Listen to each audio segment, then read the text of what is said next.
Today marks 25 years since a shocking act of gun violence at an 8th grade class dance in Edinboro. The gunman, a 14-year-old Parker Middle School student, should have been celebrating with his classmates. Instead, he fired shots that changed lives forever.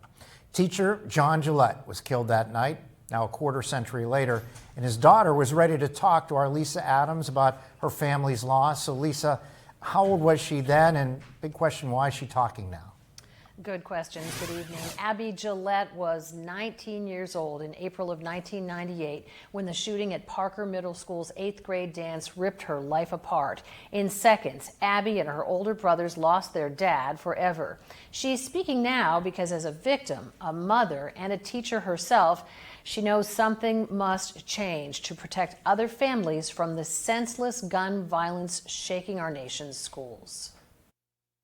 Before the bloodshed at Sandy Hook, Marjorie Stoneman Douglas, before Uvalde and even Columbine, 14-year-old Andrew Worst, who had promised to make the night memorable, took his father's handgun into Parker Middle School's 8th grade class dance, firing shots that killed 48-year-old science teacher John Gillette, grazed another teacher, injured two 14-year-old classmates, shocked a community, and brought national media attention. Worst said he was going to make the dance memorable.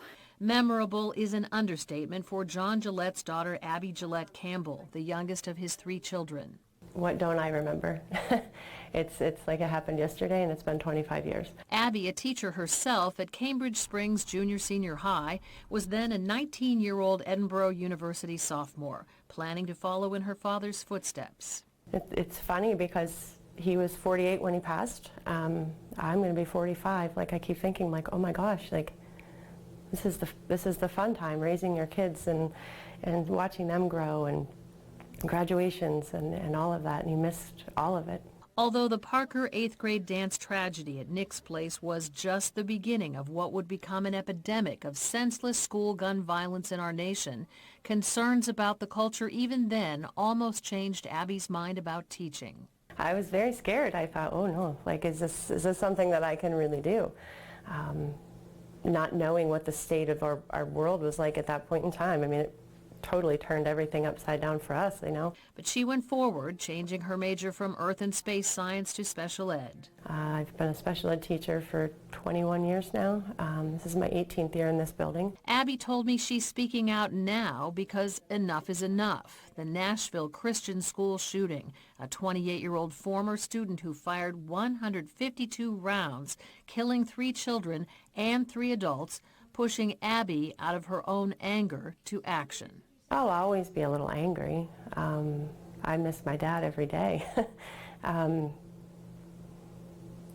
He's missed out on a lot in our lives, and I think now I'm even more angry because I want to help. I want to see this stop. There shouldn't be one more family that has to be affected by this. Really emotional to talk to her. Abby already makes a difference in her own students' lives every single day, but she sees the trauma that many kids face, and she wants to start a nonprofit, and she does have some specific goals. We'll talk about that coming up at 5:30 and 6. Live in the studio, Lisa Adams, Erie News Now.